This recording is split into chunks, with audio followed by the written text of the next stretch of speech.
call the Town of Barnstable Shellfish Committee meeting to order on this August 9th, 2023. It's approximately 6:30.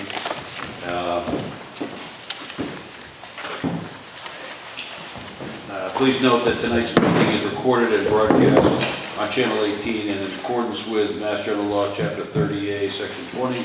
I must inquire whether anyone is taping this meeting and to please make their presence known. Besides the Town of Barnstable, anybody else recording it?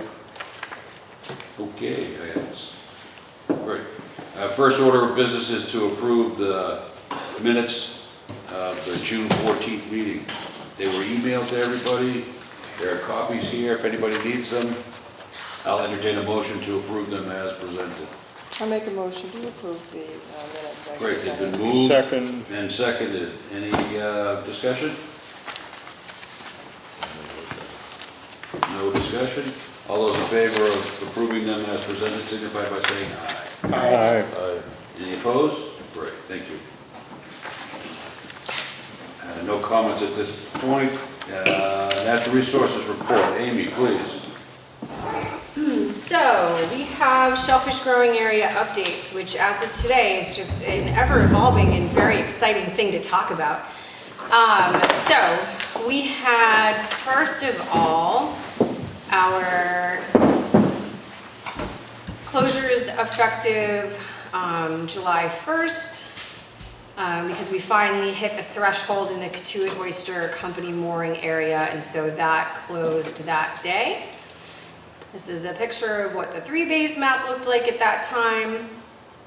And then, let's see, back on the 21st, somebody decided it was a really good idea to move the porta potty from the Loop Beach recreation area into the ocean.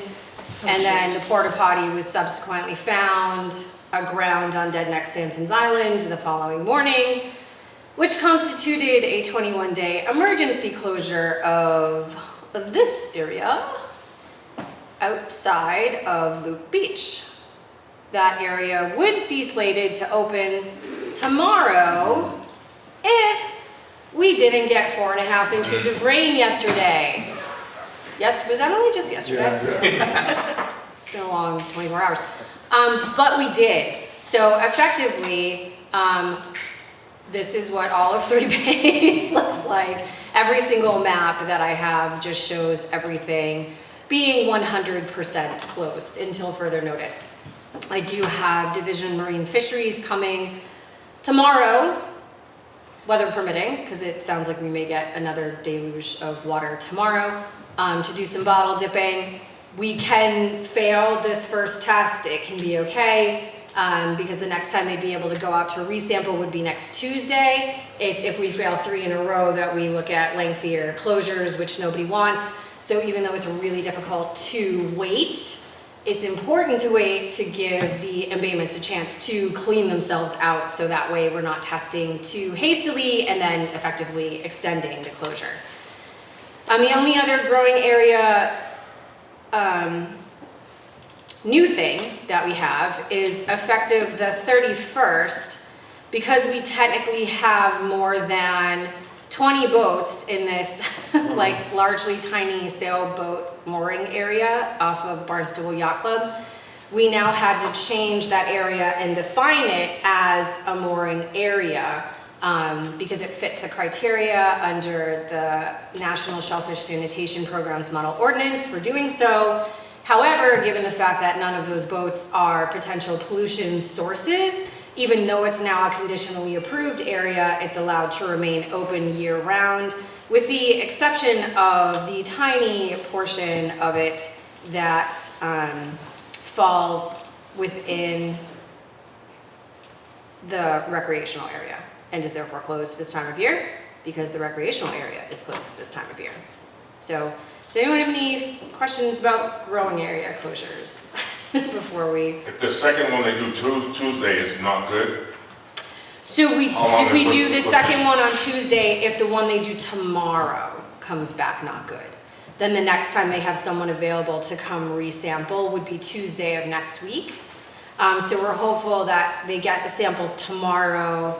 By Friday afternoon, I should have results. which if we don't get another ridiculous amount of rain tomorrow, that would constitute another closure, could have us open this weekend.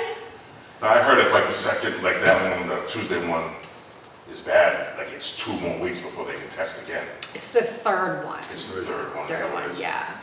Yeah, third time is not a charm if you fail. And Any questions? So if they test tomorrow, we'll know by Friday?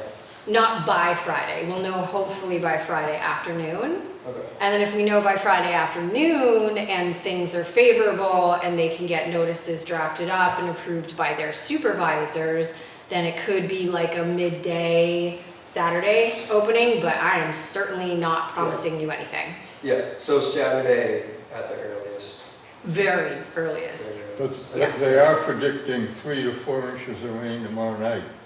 Tomorrow night. Tomorrow night.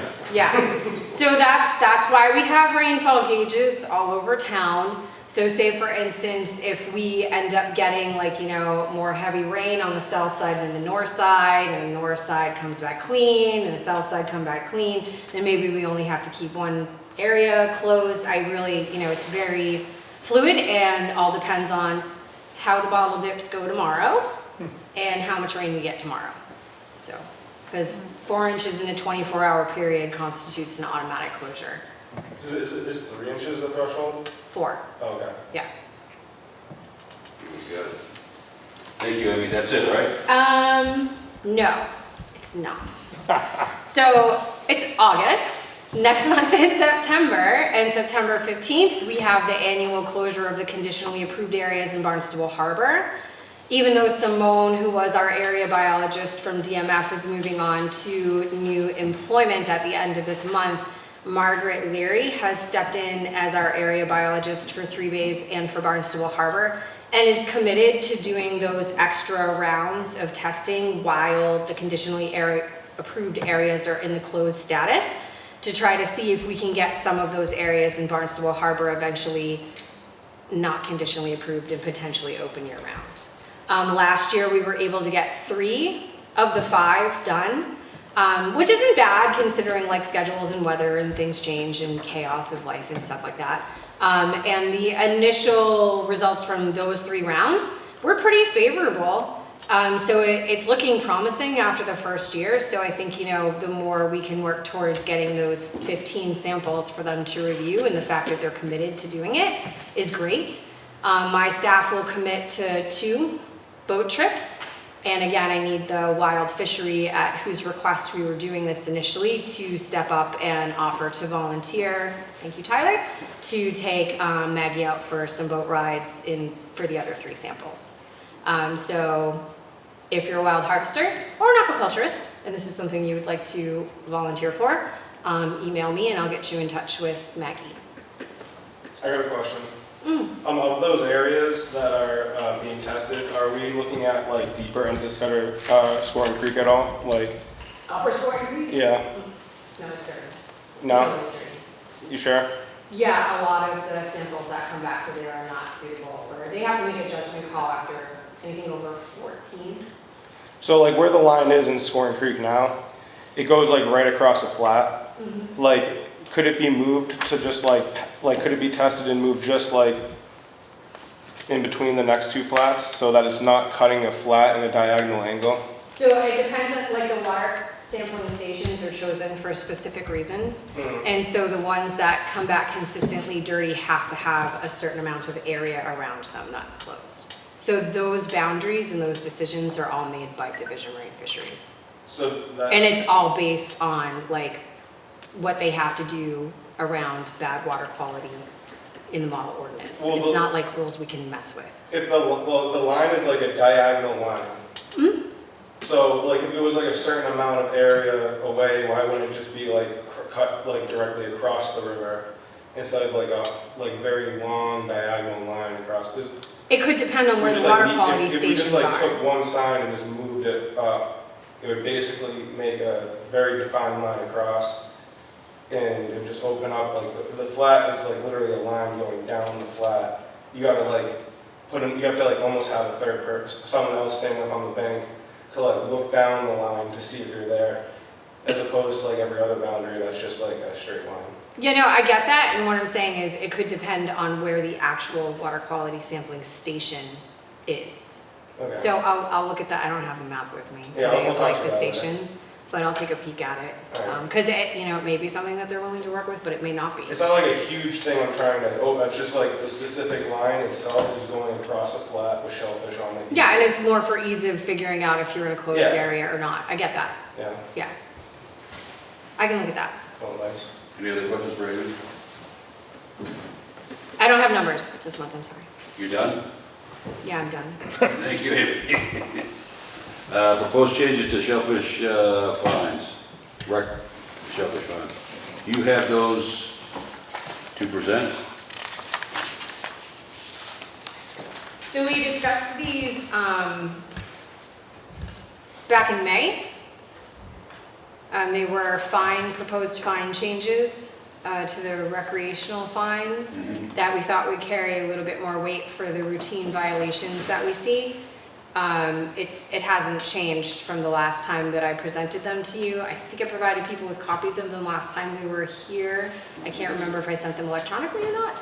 But I was hoping for a vote on that because these fine hearings, they have to go before town council for I think either 2 or 3 readings before they can be approved. Do you know how many? I think it's 2, yeah. Yeah, so it is kind of like a time investment on management to get these done. So, I mean, if nobody has any issues with what we discussed 2 months ago, then I would ask the committee to take a vote on the fines. Right. Any of the committee have any questions about the updated fines? Public? Any questions about the fines? Tyler? You want to say something? Yeah, $300 fine from stealing from a shellfish grant, that's kind of a bargain. Well, I mean, there's no reason why you can't go after somebody, in a civil way. Yeah. But we're pretty limited in like what we I can got you. issue and under non-criminal citations. $1 million? Yeah, exactly, yeah, can't really write that. But, we figured $300 was a nice step up from 100 and would make people less likely, hopefully, to do that in combination with, if we catch somebody red-handed, then you get the information on the person who stole from your site, you can take them to the civil court.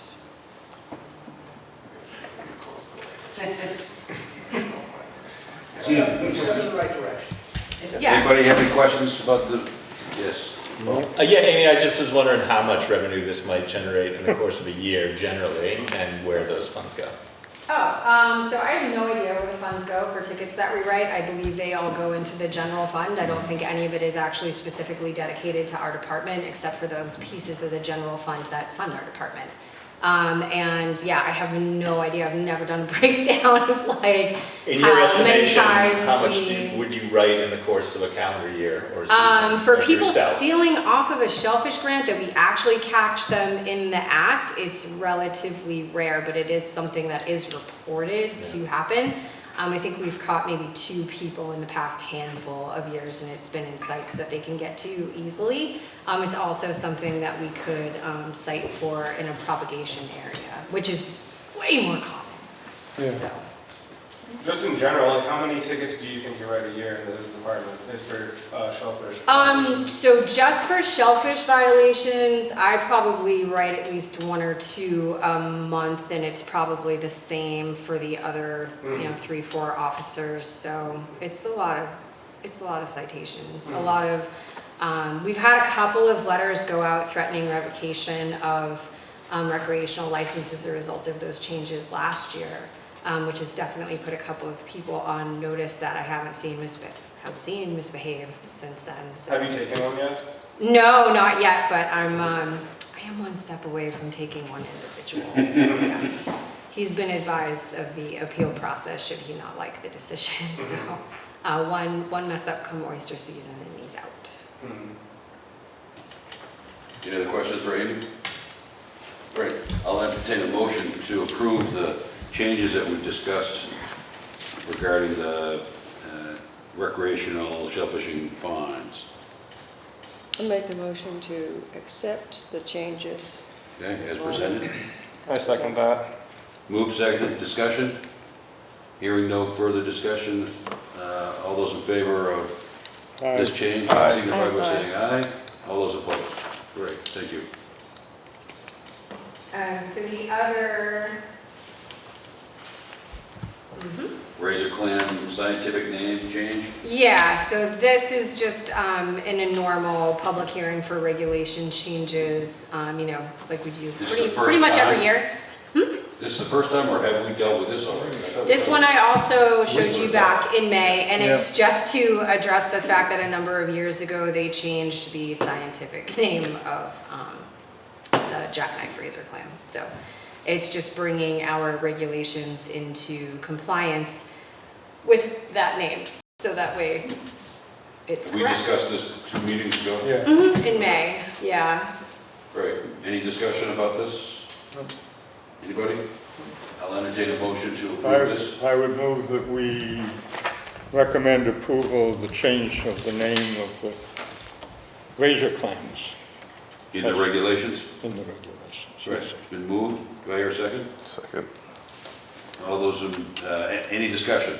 Hearing none. All those in favor signify by saying aye. Aye. Any opposed? Great. Thank you, Amy. You're welcome. We've got a transfer from Margaret Hill to Tyler. I'm going on to number 5. So is Margaret Hill here? No.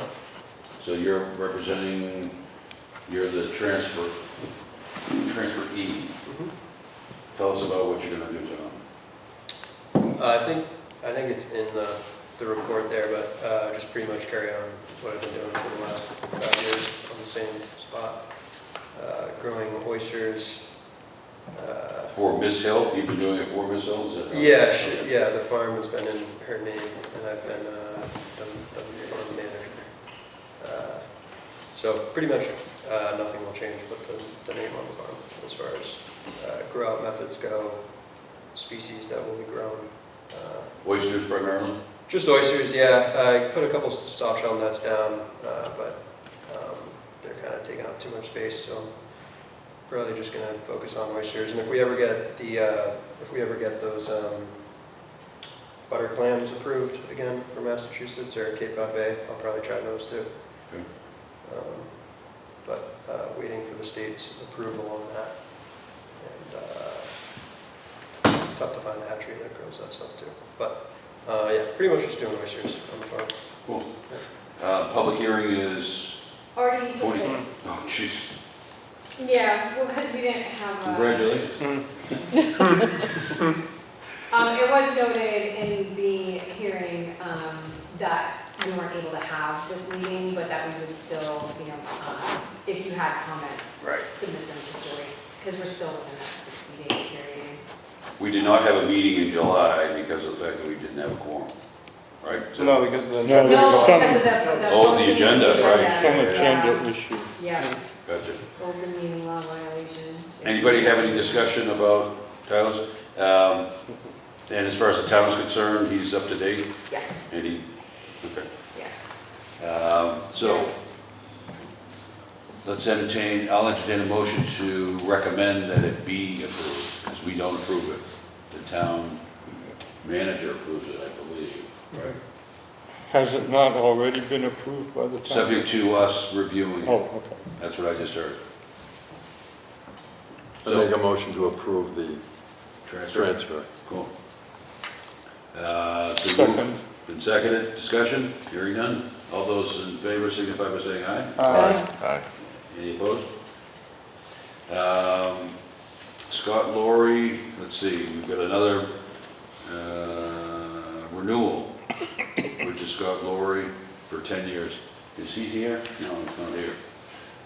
What can you tell us about that? Oh, that was also back on the 26th.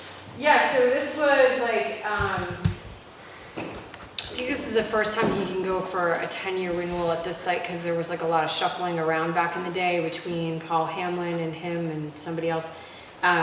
So it's around 2 acres. He grows mostly oysters, some hard-shell clams, potentially steamers, relatively standard operations. He's been doing it for decades. Hand picks the oysters, hand digs the clams, uses 10x netting in his predator program. Requested renewal is for 10 years. This is a beautiful, cute little picture of his site. And yeah, that hearing also took place on the 26th, and Natural Resources didn't have any opposition to the renewal going through as applied for. Any discussion about him from the public? No? I'll entertain a motion that we recommend that that be approved. Second. No, No. I'll make a Well, motion, I'll make a motion to approve the 10-year lease for Scott Lorry's aquaculture grant, NG 017. great. Been moved. Do I hear a second? Second. Any discussion? Hearing none. All those in favor signify by saying aye. Aye. Aye. Any opposed? No? Okay. We've got number 6 on the agenda. First item is Charles M. and Janet M. Daly. This is a conservation hearing that's already taken place on July 18th. Yes. So, this is a repair or replace the existing timber bulkhead. Conservation Commission matter. Did they get approval? Okay. Yeah, it's To repair. subject Yeah. to post, like we have to have a pre-construction meeting. So Christopher Gargiulo is here today because one of his licensed sites sort of directly abuts the area where the work will be taking place. And because all the work can't be done via the upland, and they'll be bringing in a barge, and there's a lot of soft shell clams there. They have to have a pre-construction meeting that involves him, my department, and the Conservation Commission to determine like exactly what their protocol is going to be for work activities, like where they can land, where they're, the work limits have to be staked, where they're going to access has to be staked, and there likely will be movement of stock that's there. Like soft shell clams or? Ahead of the work, yeah. We're gonna have to just remove them and relay them elsewhere, which is tedious. How are you gonna do that with a pump? We can do it with a pump, yeah. I don't even know. We're kind of looking at like, for these types of projects, trying to figure out like what wild harvesters might be interested in doing that type of shellfish removal and relay for us at a cost to the proponents rather than at a cost to us. Let me know. Yeah, but what we haven't figured out yet is like a fairness protocol for divvying that up. So it's kind of a winter project that we're looking at because there's periods of time where we get like 4 or 5 of these, at a time. And then when all of that work is slated to start, then we're scrambling to try to move product to places where it can still be viable. And it's going to take place in the winter? The work itself, I don't know. I mean, they usually get, 3 years to get this stuff all ironed out and to start these projects. Like I have people that are just starting projects now that were permitted 2 years ago. So it depends on when they get all their ducks in a row and can get the materials and have somebody commit to the construction. And it's once they have contracted somebody to do the work that we have that pre-construction meeting that'll determine the work protocol. Okay. How big are the clams there? That I don't know. Because if they're anything smaller or bigger than like an inch, they're not gonna go back in. Yeah. Like, how soft shells, they get to like a certain size and they're not. If you like throw a pile of dirt on like mature soft shells, they just die because they can't come up. They lose the ability to dig at a certain size, just straight up. So it might even be not, unless they're very small, it might not even be worth your time, Well, it's all going to depend on when they do the work, because what's there right now may not be there by the time they do the work. Cool. So, especially if you put, Kenny on it. Yeah, So, tell Kenny. yeah, just tell Kenny. Yeah. Loves that area. So there's nothing for the committee to do? Anything that the committee can do for? When was that 280 North Bay Road? No, the only reason I'm here, I just wanted to be just informed. I mean, the wall's in disrepair, it needs to be replaced, it's all washed out. But it's right adjacent to the northeast corner of one of our shellfish grants. And as long as I have enough notice, I mean, it's fine, just we plant that area, so I won't plant that area if I know when the project's gonna take place. I reached out to Sullivan Engineering, I have not heard back from them. I'm assuming that's because they haven't really ironed out the details and have a schedule yet, but the more notice that we have, the better, just so we can make the plan to move product or get it out of the way of them. At least on our shellfish strand, on the inside of that, you do have natural set, which is another whole thing. Yeah. I have a question. Are some of the clams hard to get because of like the pumping restrictions in that area? You think possibly? No, none of them. No. It gets worked throughout the year. All right, cool. I was just thinking because if that sometimes there is clams sometimes that are up high, and if that ever came a time that there's going to be work done there, instead of maybe relaying them, you could do like some conditional area like rule restriction because it's going to be wiped out anyway. Yeah, that's why we have those like emergency town manager amendments. Yeah. Is for those types of purposes. We could give you 2 months to. Like all up the beach and stuff like that. And, yeah. Yeah. Cool. Yeah. That would make a lot of sense to me. Yeah, because we'd rather see people make, especially in an area like that where, it's closed this time of the year. Mm-hmm. And so you can't really have the wreck fishery. And same with any deep water dredging. Like if we get wind of that ahead of time, could we like open that to cohort dredging? We'll talk about that next month. But yeah, We went on. anywhere that's going to get wiped out. I think it's definitely on like a case-by-case basis. Yeah, if it's going to get wiped out, then we should make it like a policy that like the fishermen community can wipe it out before Yeah. That's what we tried to do is say, Yeah, exactly. Yeah. So, if we had something more formal in place Yeah, to thank address those situations, I'm all for that. Cool. Amy, I have a question. Mr. Gargiulo's interest, is that looked after by conservation, by the applicant, by your department? Who keeps him in the loop? That's an interesting question. I know I definitely try to when I feel like he's not being kept. But I would think that it's the responsibility of, so Darcy and Tom are the ones who put together these pre-construction meetings and determine like who needs to be there. And it's at those meetings that we discuss what the protocol is going to be, and it's kind of everybody.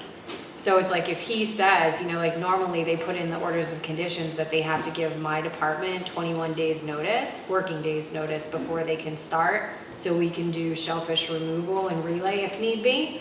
If he needs more time than that, then we discuss that in the pre-construction meeting and it becomes a part of the protocol. And we would advocate certainly on his behalf for that. You aware? Oh, go ahead. I was just hoping that, either whoever the contractor is, I'm assuming it's Beacon or Sullivan, they just reach out to me before with as much notice. 21 days is really not a lot of notice depending on the time of the year. So I would say at least a couple of months. Yeah. And then also it depends on the time of the year because, in the middle of the growing season wouldn't be ideal, I don't think. So maybe off season, winter, early spring maybe. So that you need to be in that previous. Yeah, that's I guess why I'm here. I just want to make sure that as much as notice as I can get, that's all I'm asking. Yeah, appreciate it. It won't come back before us, right? No, not in this type of capacity. Right. It would be like, down the road if they had to do something to it again. Thank you. I'm going to move on to, the applicant is Craig S. and Maria T. Cornwall, and it's 40 Waterman Farm Road, Centerville. This is a hearing that hasn't taken place yet. Wow. I only just got notification of it today and don't even have a paper copy yet to share with you. I'm assuming it's in the mail because they are required to physically mail it and not just email it. And this is to re-permit, construct, and maintain a boardwalk. Yeah, right, so. So they let their permit lapse, I take it. I'm assuming, so yeah. So it's something that already at one point in time was permitted. It's up in the Centerville River in an area that at least, we haven't had a chance to survey it yet, obviously. But in Dave Ryan's survey, he found ribbed mussels. which is pretty much what you would expect. It's like if you're going to Craigville Beach and you go over the bridge that we all used to jump off as kids, and you look off to your left past the Osprey Pole, there are a couple houses down. So they're way up. They're a bit up there, yeah. It wasn't so far up that we didn't still require a shellfish survey, but they didn't find anything. And it hasn't been open there since when? It's permanent. It's prohibited. Yeah, since forever, and it won't probably ever open. So we At don't need least not in to my discuss lifetime. this? No. That's Deadsville? Deadsville. All right, status of the repair of Scudder Lane Town Landing. So there was gonna be a meeting in the spring. And that's the update that I have. There is going to be a meeting in the spring? There was supposed to be The another Starter meeting Lane, we've already had. this spring, and outside of that first meeting where they sort of took in public comment, they had a second meeting that I had mentioned in May that I was unable to attend, where they reviewed some of the plans, made additional commentary. And then when DPW had a set of plans that they thought was worthy of going to the general public, they were going to schedule another meeting. So I don't know, it's August, maybe October. I have no idea. Thank you. Paul Graves would be the one to reach out to if you want, but they communicate with my department because we've been involved with it the entire time. So if I had heard anything, new, I'd let you know. I just haven't heard anything new yet. Anybody have any comments about that item? I saw Mr. Graves, Graves, at Bliss several weeks ago and asked him what the status of the meeting was. He goes, I'm not sure if we're going to have a meeting. And I said, you promised at the last public meeting we were going to have another meeting. Good for you. He goes, well, yeah, maybe we'll. So, we'll see. It seems somewhat uncertain. Thank you, Mark. Last order of meeting is possible changes in agriculture regulations, continued discussion. Amy dropped this to everybody tonight. These are further comments, Amy, go ahead. Yeah, so initially we had 14 comments that came in. I had brought those 14 comments to the Shellfish Committee meeting back in May. At that time, you guys wanted me to read them, so we made it through 7 of them. And then the other 7, and then another 3 that have come in since then are in the packets that I gave you guys today. And I, again, emailed all of the comments, all 17 of them to all of you Wait, today. these are not sent in at the last meeting? They were not read in. They they're weren't not read in, Oh, yeah. okay. So like I had 14 comments in total at the May meeting, and we read through 7 of them before everybody got sick of hearing me talk. Yeah. So it's gonna be story. And then we decided that we would continue story time at the next meeting, which then didn't happen. I continued to solicit for comments and had an additional 3 comments come in since the May meeting. And that's what that are this included, those are the other 10 of the 17, yeah. I'm going to ask that we not have story time and that these be attached to the minutes to our meeting. I'll second that, if it's a motion. I motion that we attach these to the minutes of our meeting. And they would then become part of. We'll have that in the discussion. Right. Motion's been made, Second. seconded.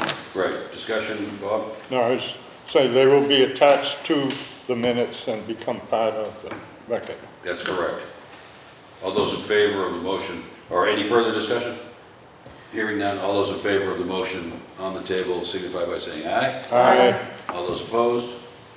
It's approved. So, thank you, Amy. I have one question. Yes, In, like, for the future, right? Do you want me to have for the meeting minutes for next month, all 17 of them so that they're in one place? I think that makes That's sense. a good idea. yes. Instead of having like For 7 sure. of them in May and the other from Yep. this month. So are these just the new ones, or? Those are the ones These are the that ones have- unread? Those are the ones that Okay. weren't part of. 7 are unread, 3 are new. Yeah. So now, here's what I'm going to suggest. Why don't we vote on it at our next meeting? We'll have all these comments, you'll have them in your inbox when? You'll have, these are already electronically sent to everybody in the committee? I sent them out to you today, I think. Cool. That's fine. Yeah. So let's put it on the, why continue the discussion? No, I agree with that. I agree with that. Why continue the discussion? Yeah, let's put it to a vote. So in other words, we're going to vote to... What are we gonna vote for? Next meeting, we vote on the regulation change. Okay. On the changes. Well, shouldn't we discuss it? Sure, you want to discuss it further today? I think. We're gonna vote on Makes it some sense. individually. I think we should vote on it. I mean, the discussion should happen after it's been moved and the way one normally handles these things. Sure. It's on the agenda to be discussed. You want to further discuss it? Al? Yeah, I do, because we haven't heard anything from Natural Resources. What's their reasoning? Why? I mean, we got some, there's a comment here by Corey about LLCs, which, I don't know, is his lease in an LLC? Do you know? I do not. Yes. It's an LLC. I mean, I would assume not many. Almost people are every single operating person sole is. proprietors. Excuse me? Almost everyone's some sort of Yeah. LLC or corporation. No, that's not the question. The question is the lease with the town? No, it's under his name. In Oh, no. So the name, but the business name is the LLC. Yeah. So he harvests the, It is in other words, the lease that we just It's under Corey approved, Hendricks. or, you know, is that Corey Hendrick's name? Corey Hendricks, is it under Corey Hendricks? Yes, That's what the she lease is. said. It's not an LLC. He started a business and called it in the name of an LLC. It's under his name. Duck It's Island not Shellfish is an under- LLC. It's not under an entity, it's under Corey Hendricks. Thank you. Right, so it's not an LLC. So there are two He does things have an LLC. paralleling here. He runs a business called what? Duck Island Shellfish. Duck Island Shellfish, which sounds like it's an LLC. That does business with Corey Hendricks, who has the license in his name, as I understand. Correct. So It's- that's how it's interrelated. Mine's is the same way. Exactly. And It's not helping the lease any. In other words, you're at risk, essentially. I'm not at risk. We're not at risk. He's not. Are you scared, Paul? Yeah, okay. I'm not scared. any other discussion? Yeah? Well, I think that, my point is, we haven't heard from the town anything other than no.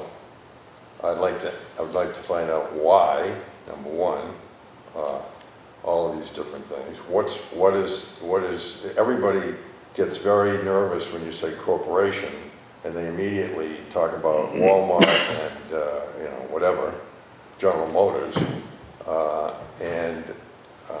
So what would be the difference if it was LLC versus whatever? Well, a In person other words, can what's pass wrong away. with The grant is in his name though, so not that business. So if something should happen to him,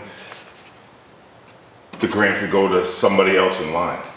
If it's all as one big business and it's not in one person's name, then the grants don't go anywhere. They stay So, with the business. okay, but let me just follow through with that. So he has a grant, and he has a wife, so they each have a lease. No. Right now, no. No, But you know, they hypothetically, would like, okay. hypothetically, they each have a lease. And maybe they have a child at some point. And so now they maybe have, if they're successful, they have 3 leases. And let's say the company's going along and all of a sudden there's a car accident and 1 or 2 of them die. So that's it?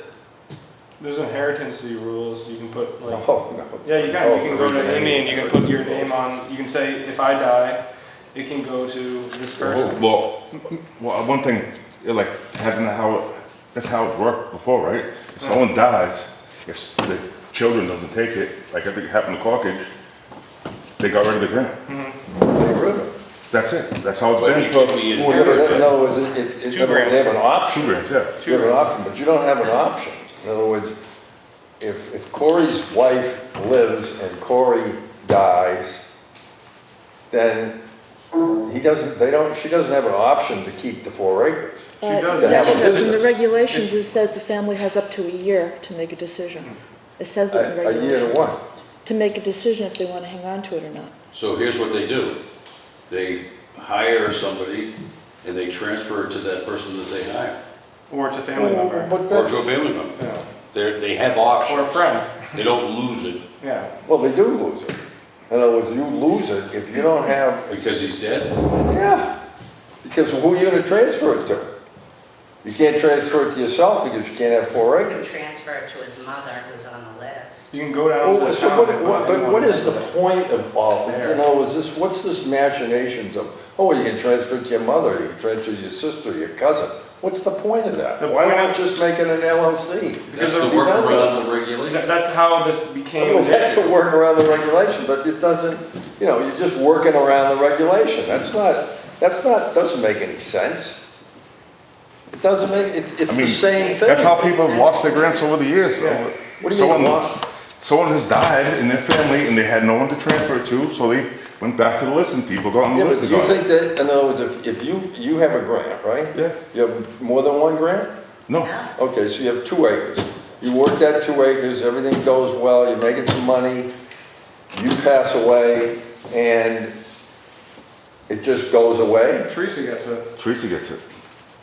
But what if she doesn't want it? she does go. She works. I work. Well, she does work out there, so, but if she didn't want it, then she could put it back on the list. That's what happened to every other grant throughout the years, Doesn't go on right? the list, it gets sold. Well, they're not supposed to be sold, right? What's good, yeah, of course they are. You can sell them. There's no regulation that says you can't. There isn't, I thought you weren't. That's what they call, that's what a transfer. So That's what what's a transfer is. What's the sense of the oyster waiting You know, list? so in other words, you're just gonna work your ass off for, excuse my French, for 25 years. Bingo, you're gone, and it just, okay, that's it, that's the end of it. See you later. That's- Or Yours before my you sell it, you business. sell it. I thought that's the way it's been Well, done. yeah, It's been done that way and. I thought that's the way it's been done for That's what you said. the amount of years it's been there. So, No, it's always been transferred. so what's to keep him from selling it to Walmart? What keeps them from doing that? Yeah. Nothing. Walmart can only have 2 acres. Nothing, Well, as long as still, it's 2 acres, That's all. Walmart. nothing. Or Doesn't anybody keep them else from that- selling to Walmart Walmart. has to live If in you town. keep the 2 acres, and then they all only they have can keep is 2 acres. Yeah. But the plan as proposed is you increase it to 40 acres? How much? 40 acres. 40. No, I didn't- 40. That might have. 40? 40. 40. I didn't say 40. Well, Or matter of fact, I did, it Or wasn't. maybe it was 14. incorrect. It was either 14 or 40, I don't remember. Well, in other words, it would, in my case, it would be whatever acreage I have. I don't know how many acres it is. You don't even know. But it's like, I think it's like 14 maybe, or 10 in Barnstable, and whatever I have in the south side's already in a. You only got 2 Doesn't make you any only got 2 difference. on the north side, Al. Excuse me? You only got 2 on the north side, what are you talking about? At the what? You only have 2 acres on the north side, what are you talking about? I have 2 acres. Yeah, Yeah, and my company has 2 acres. no, And- it's 2. Huh? You said you didn't know. No, I have 2. I have 2 acres. The company has 2 acres. My partner has 2 acres. My wife has 2 acres. So that's- My partner's wife has 2 acres. Want me to keep going? Yeah, how many? That's the definition of the workaround. Yeah, exactly. That's the definition. Now, to me, that's just, it's silly. You know, it's silly. Why not have the regulations state either you gotta have an LLC or a sub S, where there's a restriction in what you can do. In other words, that's a restriction. Everybody talks about Walmart, oh, it's a big What corporation. kind of restriction All is you have that? to do is say, no, I'm sorry, you can't have it. And we'd be sued and they'd win. Yeah, the Well, legalities. Not if it was a sub S. Why, they form a sub S and then they can have it? And the only stockholder is themselves? Well, make the stockholder have to be, you know, or the manager have to be a resident of the town. There were a couple of good points made in some of the letters, and kind of addresses some of what you're saying that I think is concerning. People are on the wait list. Somebody last time said 19 years, $5 a year. And if we incorporate, and I'm not saying one way or the other, I'm just saying if we allow corporations don't expire unless they go bankrupt. So they would maintain ownership of a lease into forever. So then do you get rid of the wait list? Because that's not fair to these people to put them on a wait list when they could possibly I think never. the wait list is a You know, so that's one thing. huge. I'm trying to think the other point that someone made that I thought was really good about corporations. The question was, well, what happens if, you know, somebody's got a grant and they incorporate? And they can incorporate under another name because each business is an entity. So, or they could buy someone else's business and then just keep that name and then it's owned by the same person. So I think we have to have kind of a long range, what is our goal here? What is it we're trying to achieve? Are we trying to keep it small? Are we trying to, I don't know, maybe divide it up so that there's a commercial area and then there's a smaller area for, you know, sole proprietors? Maybe that's the answer, like commercial and residential. I don't know, but I thought there were some really good points made. Gotcha. Well said. Well, the town has, I think it's 14 acres that are not being used Where? in Barnstable. North or south? So, I mean, north. They were, you know, we went through this, I don't know, 10 years ago. Like on the west end you're talking about, with the grants? Yeah, the west end. So these are already plotted out Yeah. grants, Yeah. and they haven't been leased? Correct. Not true. So you have a different story? Yes, yeah, so about a decade ago, we were asked by the committee to do shellfish surveys of, at the time, I want to say it was 28 acres, to look at expansion of the aquaculture zone. And we found, I want to say 24 acres that could have been viable under Division Marine Fisheries standards for being barren, enough to allow aquaculture to be permitted, but it's plastered with razor clams at the time that we did the surveys and is horseshoe crab spawning habitat. At the time, there were discussions and amongst the subcommittee and the committee as to like, well, if we do permit these as a block, similar to how we did the aquaculture zone proper, who do they go to? And as a result of dissolution of that discussion, nothing was ever permitted. Those shellfish surveys are only good for 3 years. The entire area would have to be surveyed again. And it would have to be permitted, and they'd have to be permitted individually because Army Corps no longer permits blocks to municipalities. Which I found out as a result of asking about people putting floating gear as part of their Vibrio control plans in Barnstable Harbor. And that brought up the fact that the town holds the Army Corps permit for that zone. And although that permit expired, it's allowed to continue in perpetuity so long as nothing changes.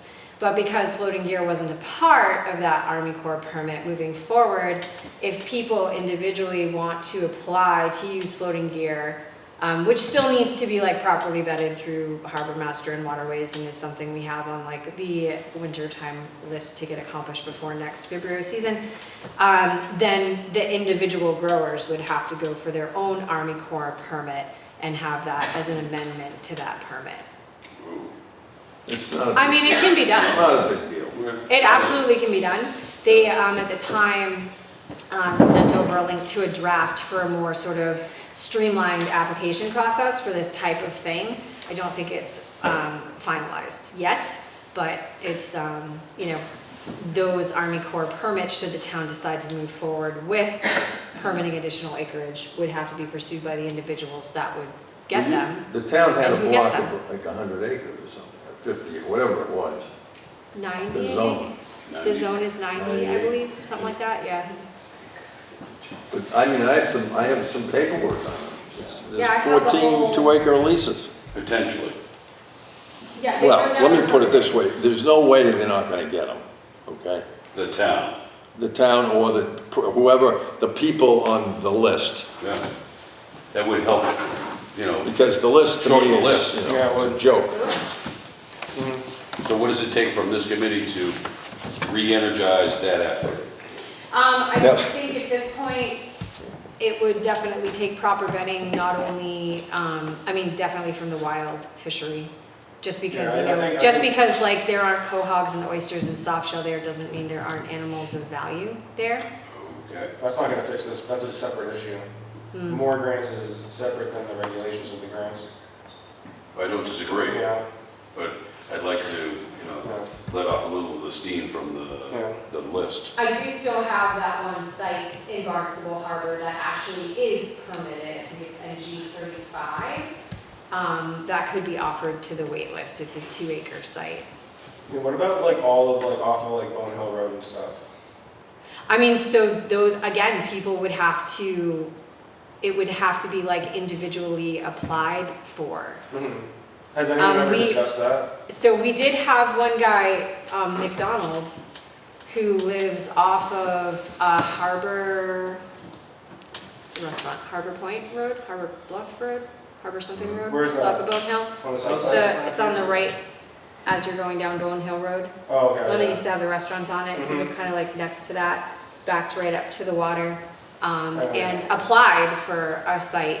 And at the time was denied because it would have completely skipped over the wait list just because he happens to have some shorefront property.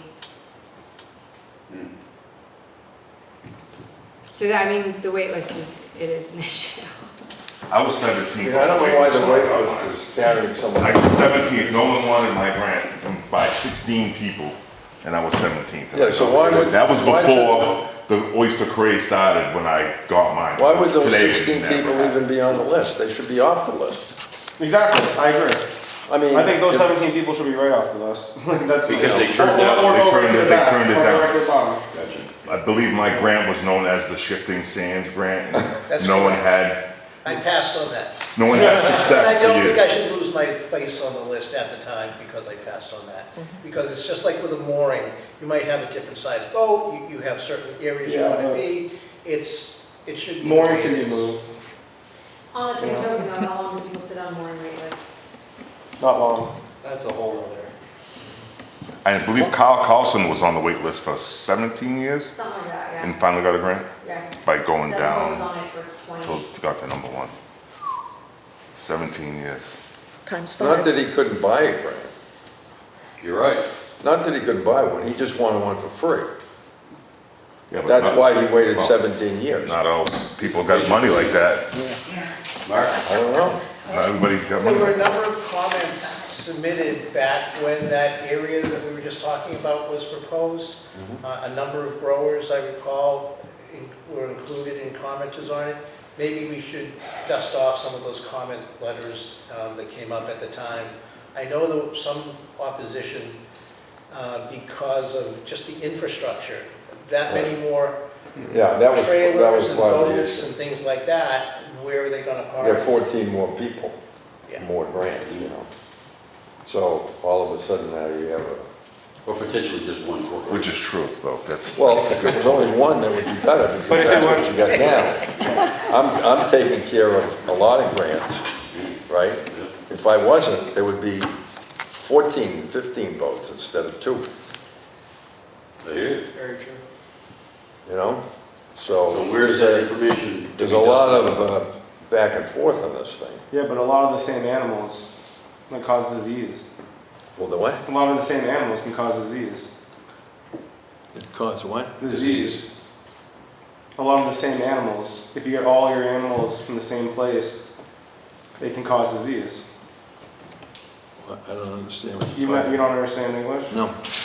I got you. No, not, certainly not that. You don't understand nature and how things work, you know? If you get all the same genetics and there's a disease that's they're susceptible to it, then they'll wipe them all out, you know? And it's Well, happened before. It's happening right now. That happened to be the case for maybe 100 years.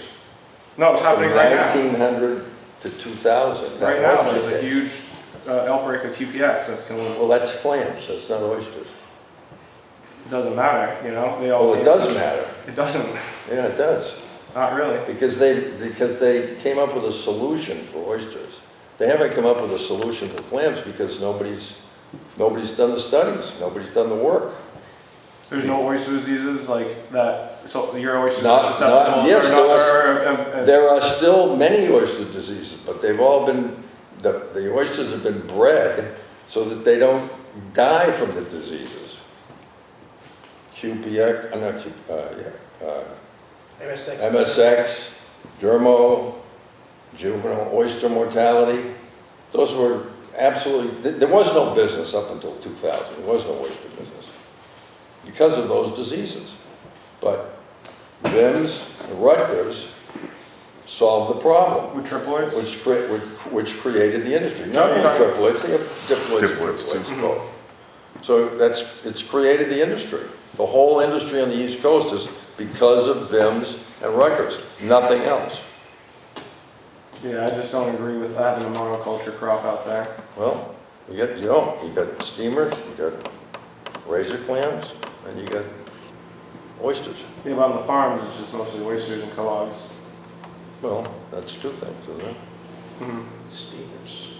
There's some steamers, but But those are natural. Butter clams until DMF said no more. why do they say no? Yeah, well, They Because haven't, oh, sorry. they were a southern variety from the south side of the Cape, and previously, the scientists at Division of Marine Fisheries allowed that subspecies to be on the north side, and then there was a change in leadership at DMF, and the person in charge, as I heard it, changed their mind about that and said no more of the southern variety going to the. What lady's that? Or guy? Jeff Kennedy. Oh, okay. You know how when we were diving, every once in a while, we find like a little, that's the southern surf clam. There's But some we- around, We actually. covered the bottom and only found, But there's full-grown surf clams off of, but if you, so That's those the are the northern northern variety. species. So they're finding the northern species, and when they do the DNA tests, like that's the ones that they're finding.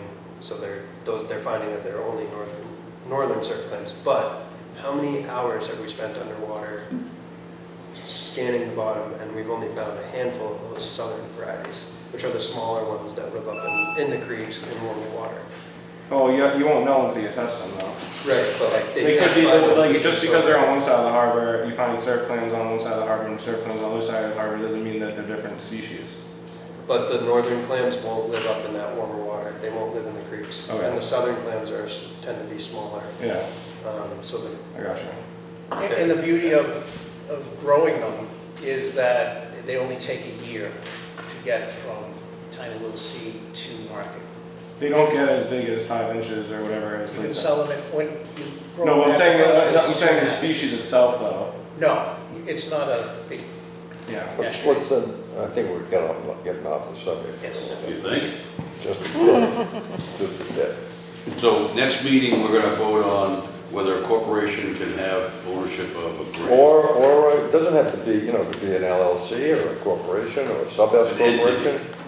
An entity. yeah. A sub-S corporation is a smaller corporation. It can Still an only be- entity. Can only be 100 stockholders, which eliminates all of the Walmarts of the world. But it's still an entity. So whether an Still an entity. entity. So call it an entity, Yeah. probably, the way. And what was the, Bob? Listening to all of this, I'm wondering if for our next meeting, if we could maybe get the town council to come in and give us some advice on this or something. I mean, this is really legal stuff we're getting into now, and They don't want any part of it. they don't. They may, if Wellfleet's legal department actually writes a decision as a result of their recent vote. I mean, What this they is, vote on. Yeah. Did you all hear that? That was Wellfleet, No. right? Wellfleet has said no to entity zoning. Right. And you know something about their legal department is going to do something? So just in discussions with some of the people who have been involved with those meetings and sit on that board even, they were hoping for like a decision to be, but written they got a by the lot of legal different department as a regulations. result of them Right. making that determination. I don't know that that will actually happen, but Yeah. it's something that people wanted. So, we're not unique in wanting that sort of thing from our legal counsel. They have one guy basically got half of the leases. You know, they had a big lawsuit up there about 10 years ago. And the landowners were, you know, sort of fighting this particular group. And eventually the group won. And it was a lot of acres of agriculture. And I don't know what happened to the acres, whether somebody bought them, or I don't know what happened to them. But they have a very mixed up situation up in Wellfleet. They've got subleases and subleases and subleases. And Held by ARC. the ARC was a big player up Yeah. there, and then they got in trouble for whatever reason. Yeah. So you know, it's not a clear picture up there. So it'd be nice if they have some kind of a legal opinion, and It would be nice. it can be shared. It's probably going to be appealed, and that's why they're looking for the legal opinion. I don't know, all I know is that, you know, with that, they were having similar discussions to what we're having right now, is a suggestion from one grower wanting to put his license strictly in his company's name, take himself and his wife off of it. Yeah. And through lots of discussions, they finally voted no. Gotcha. I think some of the other issues, like, I forget, it might have been Corey or someone, talked about pricing. I mean, the fact of the matter is, if you're a small grower, you're selling to a corporation. You're selling to big corporations in Boston, you know, on the Cape. It's just the way it is. I mean, Yeah, well, you know, what's that got to do with somebody's got to have the infrastructure to sell the oysters. But You you have have little salesmen. infrastructure, there's plenty of guys that have, you know, that grow their own and have small little infrastructure and they do their own business. Well, you gotta have a facility. Yeah, Yeah. you build up to that. Well, that's right, you do. Yeah. Or you And just then you sell just it give to it the away. corporation, like Yeah. you said. Mhm. Or you just sell it to the corporation, like you said. No, but I'm just trying to say that he just said the only option for these little guys is to sell to a giant corporation and they Well, can really most sell of to them, I'm saying anything. most of them. Most of them don't have a facility. No, most of them don't have a facility, but they don't, a lot of the guys that I know do not just sell, they do obviously can't sell all their oysters to all the little vendors, but almost every guy that I know that sells oysters off the farm will cater to smaller guys as well. Smaller people with wholesale permits. Whether it's a fish market or a smaller business. But they're on the not, Cape. but they're not small. Are you That's what I'm small? saying. Yeah, I'm small. Mark? Okay, so then that's, to me, pretty big, so that makes now, like, now these guys are selling to a lot of small businesses, Well, instead of just- everyone selling the big one. If everyone's selling to people like you, then people are all selling to small businesses, really. So, You're a bigger or small company, I mean, let me give you an example. Chowder Fish, big or In, small. in Massachusetts, there's 360 acres of leases, I believe. I think that's, or maybe it's, it's either 360 Call it 1,000. people and 1,400 acres. I think it's something like that. In the state of Connecticut, there's 70,000 acres of leases. And they've got like 40 companies. They got G&S, Cohog, or whatever, they just have acres and acres and acres in New But I mean, York Sound. that's, you know, That's that's like- the difference. 70,000, But we're talking about giant 1,400. giant areas in Long Island Sound that you gotta take a big 40-foot vessel to go out and I'm not- harvest in I 10s, understand. 20s, I'm just 30s giving feet of you- water. It's not I'm the giving same you as the in difference Chicago. between small and not small. But we're talking about wholesale for a second, now we're talking about big and small You farms. know, you brought it up. All right, we're gonna stop the discussion right there. Mark, go ahead. Just a quick follow-up to some of the conversation earlier about LLCs and individual names on the licenses. My 2 acres is to Beach Point Shellfish LLC, Mark Begley, manager. Either in that order or my name first, I forget which order it is.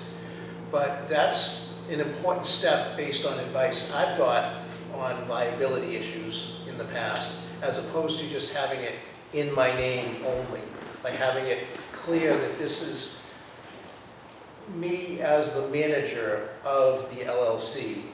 It's important to, it helps with the liability issues of somebody if they got sick and wanting to sue you and things like that.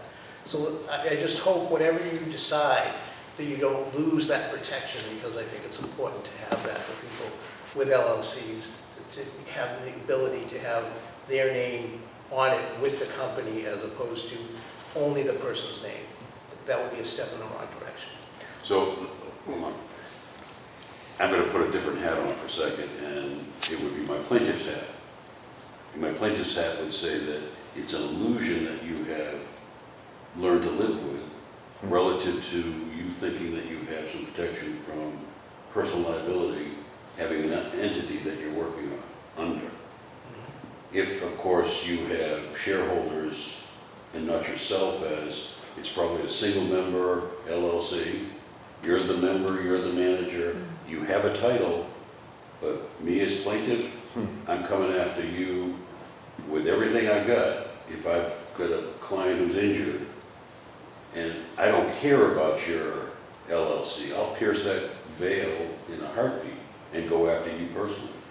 Right, but which would you rather go after, the person that just has the license with their name and nothing else, or the one that has the name in the LLC? Would it make a difference? So I'd want to know if you own a house, and then I'd depose you and find out that you have, oh, you own a car, you have a bank account, you have a retirement account.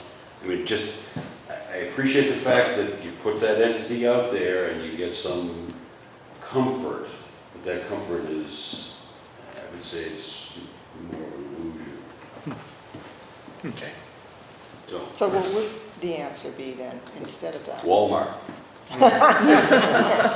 Tough to pierce that corporate veil, you know?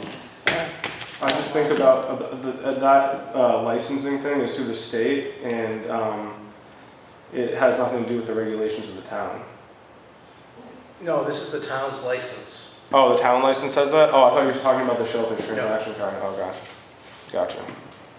That also has my name and the company name. For sure, yeah. So what else? You were talking about acreage, you want to increase the number of acres from 2 to 14? Well, I'm speaking for myself. I'm not looking for any more acres. In other words, if somebody thinks I'm on a land grab and want to buy some more acres, that's just not the case. I have no interest in more acres in the town of Barnstable.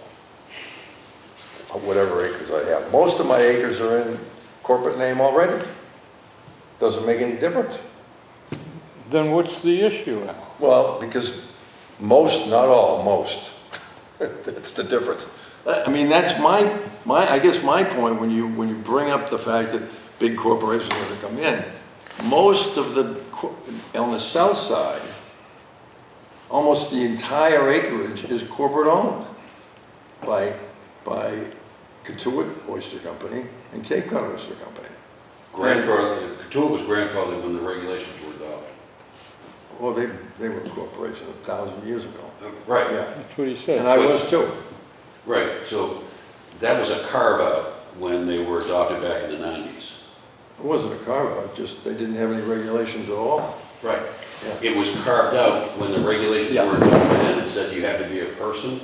I guess. Katuitt Oyster. Yeah. And I guess you were carved out and said, no, you're the exception. You can stay as is. But everybody else moving forward from that point forward, individually.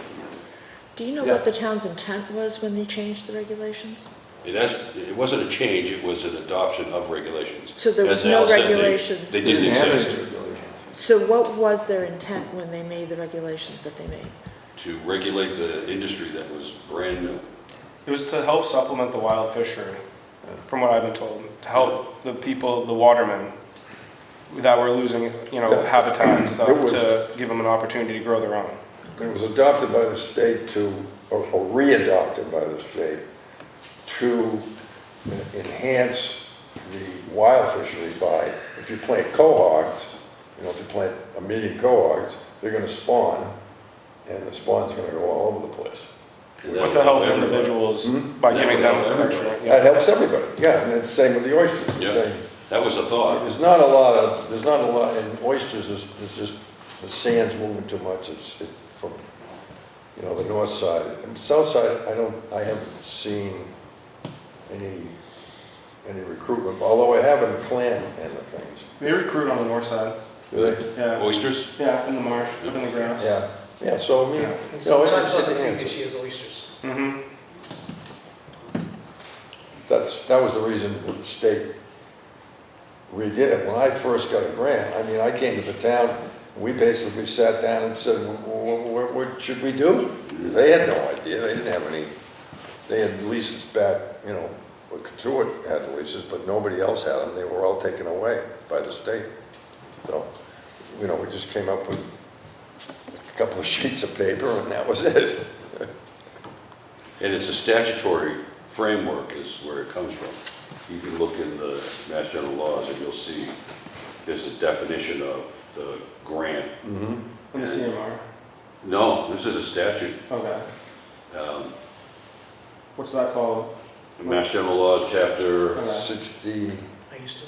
I don't know. 61A, something like that. And that's where the price per acre, the town doesn't control the 25 per acre, it's statutory. Mattapoisett, I think, did a home rule petition, they were able to modify the 25 acre, per acre. I mean, my feeling was that if you want to have a sub-S corporation, then charge $250 an acre. And if you don't, then keep getting you $25 an acre. I mean, it's kind of, it's a tiny, tiny, tiny business.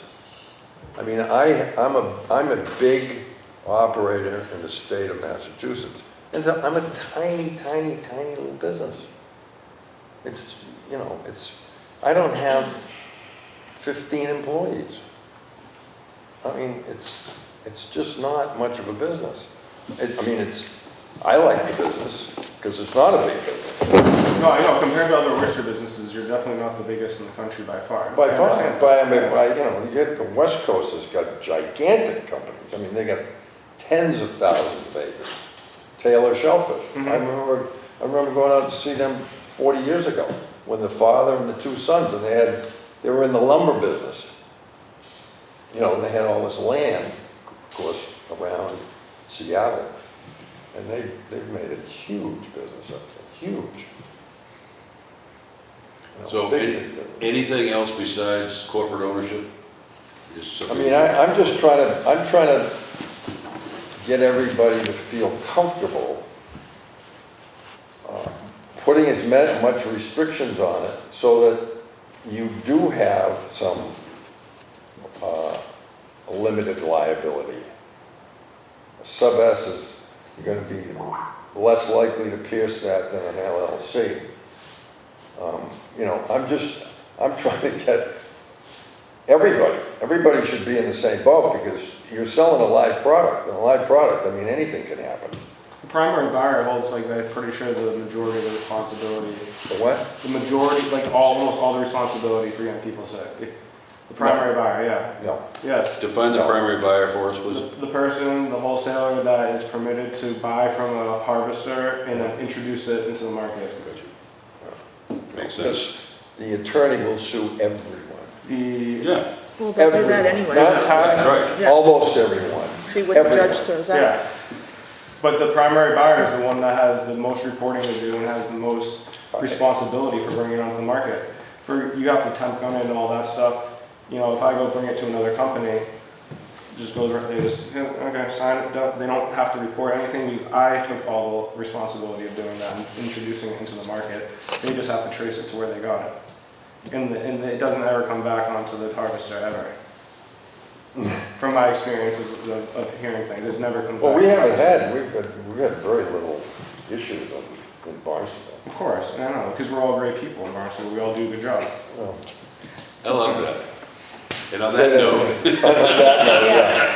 What I'm trying to get to is, I'm trying to make everybody happy, but get the growers some limited liability and the ability to grow a business, have a business, grow a business to whatever acreage you like to grow it to, and be able to have that as your business. And when you retire, you can sell it or not sell it, keep it.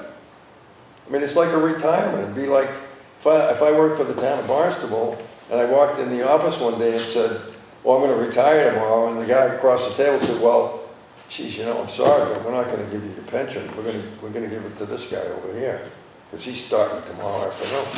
We're gonna give it to him. What's the difference? I'd like to actually vote on that.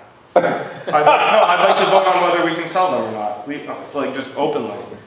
No, I'm serious, but keep the limit and keep all the regulations the same. But if somebody really is like, you know, at their lemonade stand saving all their pennies and they really want to buy one, you know, if I want to buy a fishing license for the state or the federal fishery, you just go on forums, you can just post stuff online on Craigslist and go down, put flyers at the fishing docks and say, I want to buy this.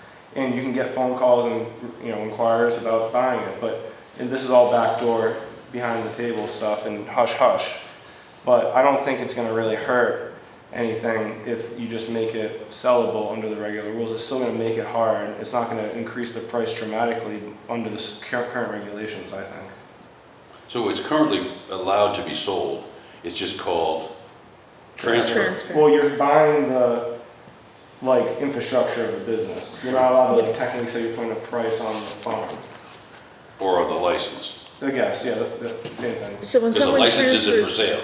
Exactly. It can be You're transferred. buying baskets and rakes and. right, but when someone Yeah. transfers a license, Yeah. we don't know what money has changed hands, they don't have to tell us. That is correct. Yeah. See, I think most people are uncomfortable with the fact that if you want to sell it, you currently own what, 50 acres altogether on 40. Cape? No, well, he has stuff in that's true. Falmouth, That's true. Yeah. north side, south, 40, whatever, it's a good amount. If you sold to somebody, who are you gonna sell to? All as one big huge group. Could be our biggest competition that could all try to like bury us all. But what bury you all? What do you mean? Price Like, control. price control, exactly, like, it's like, Price I know you don't like to hear about like Amazon, but look I at would- Amazon into all the small, Price control. all the small companies. I mean, if you sold to somebody who has another 50 acres or somewhere on Cape or one of these well-fleet big guys, they're gonna control hundreds of acres and everybody else get 2, 4. How are we gonna compete price-wise with them? So that's one problem people have with it. Yeah. That's one of the main problems like people have with it. Who are you gonna sell to? I don't plan on selling to anybody. You say that now. I don't. But you can already leave it to your family, so they can maintain the business. I've read every one of these letters. And I appreciate It's that. like, ooh. My thinking is that saw a lot of history, saw a lot of success stories. I didn't really see a lot of what benefit would this change bring to the people who are in favor of it. I didn't see a clear, this is why I want this is how I can do something that I can't do now. So much growth, so much success, which is wonderful. But what would be different for them? Like, why do they want this change? Yeah. One, liability, which is big. Right, but there's liability insurance. Yeah, liability insurance, but you can't ever get enough liability insurance. That's number one. Number two, just ease of operation. What does that mean? Well, you'd have everything would be in one under, a company, or a, whatever, LLC, or, sub-S, whatever you want to call it. So the reporting would be simple, all that stuff would be different than it is today. In other words, today we got 14 grants or whatever it is, and you gotta do every single one of them. And that's the Takes like a successful part. stack of stuff like Just for this. the town or the state as well? Is all your safest on one license? Yeah, I think it's just this, I think it's, Just I'm the not town, sure. once a year, I'm not sure. for about 14 that. acres. I don't really know. You know what I'm saying? So if all your other stuff is all in one. But I mean, it's mostly the liability issue, really. I mean, it's not, because it's not changing anything. In other words, when everybody's sitting around this table and we're talking about, well, my brother can have, my sister can have, my cousin Joe and my friend over here, what's the difference? Because we all want that What's the opportunity. difference? Everybody that wants that opportunity, and you're taking that opportunity away, the opportunity that you You're taking it away if you give it to your sister or your brother. No, I you're mean, not. No, that's the opportunity we're talking about. what opportunity? To use the system, to use the loopholes in the system that are in place. Well, but it's the same thing. I think the concern is if we make a change, just like the loopholes, I'm sure when they created the system we have now, they didn't foresee somebody getting 14 acres. They probably thought they'd close the door on that. So if we make a change, what door are we opening that we don't realize we're opening? And that's my concern. Exactly, other people coming up, having the finances to get 2 more acres and then 2 more acres. Yep. And then the little guy who's trying to build the life for himself, that's Can't. work, he ain't got a chance. He ain't got a chance, because they don't have the funds. Well, I think it can work the other way too. And even if it was an open market, if you're only selling one 2-acre grant, that's a lot more affordable than consolidating them and selling huge businesses, you know? That's how I feel about it. You should talk to the guys in Elm, see what they say. So, I mean, when I started mine, I got my money from scrapping metal, working day and night. I didn't have the money. I just worked my butt off to get there. So, I know someone else coming into this right now would have a hard time. Trying to get the finances, to buy the prices of everything seed, are to buy the gear, buy everything. I mean, I literally worked around the clock for 7 days a week for like 7 years to get to where I'm at now. So, someone else small getting into it, they're gonna have to work hard and save some money. Isn't that the American way? That is the American way, but I mean, it's the American way, so that's what I mean. there's only If so everybody much, transfers there's only it, so much land. yeah, if everybody period. just transfers, there's no way a little guy's gonna get a shot. Right. Not gonna get a shot.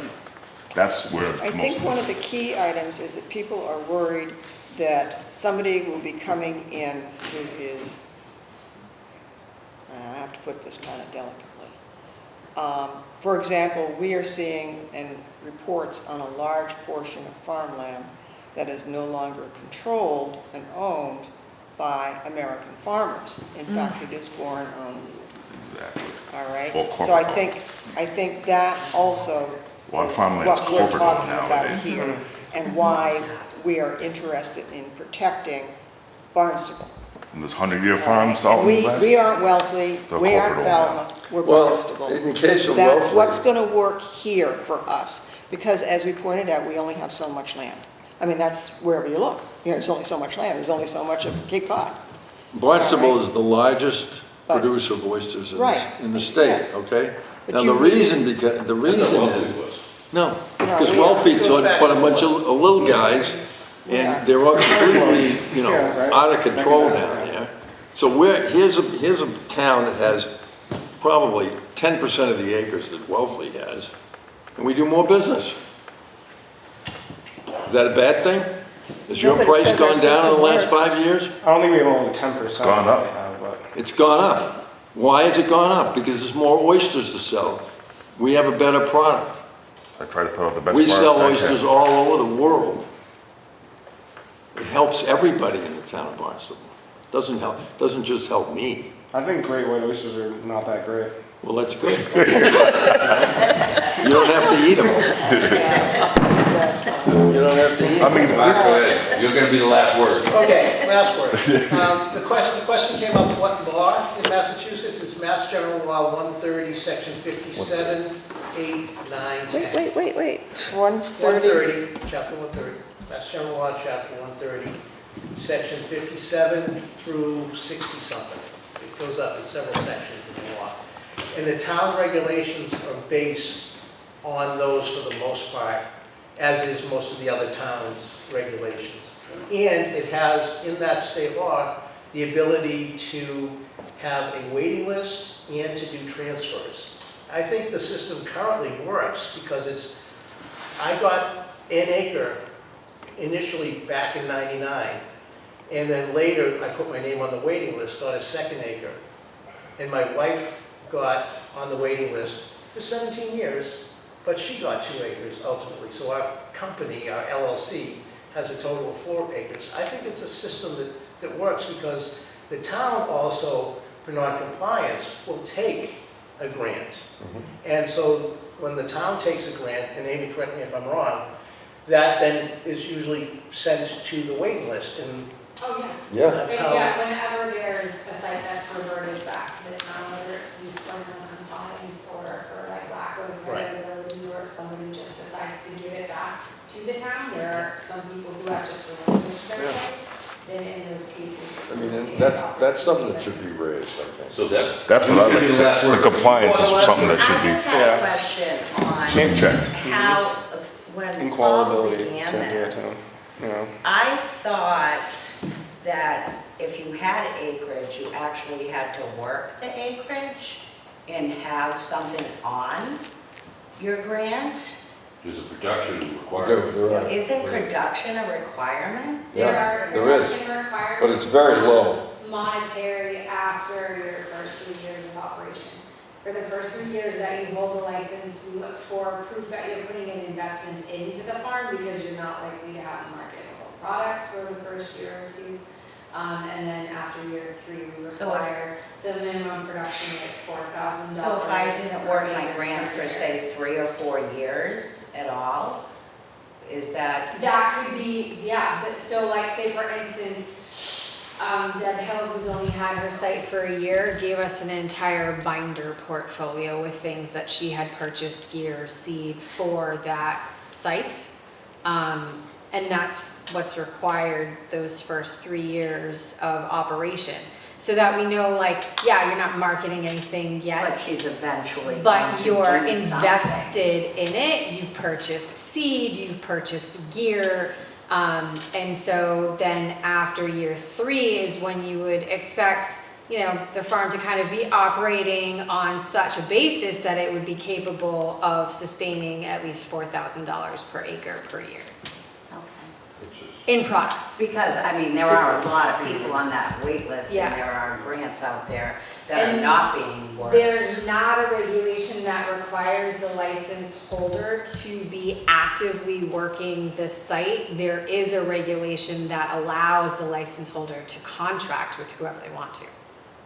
But they have to have something actually going on the site. Yeah, they still Not have to just meet those land production and shells. standards, but they don't Okay. actually have to be the person physically doing the work. And Tyler's a great example of that. For 5 years, there was a plan that Margaret and her husband were gonna have some presence on that site, and he was just gonna be their farm manager, and it became entirely his operation.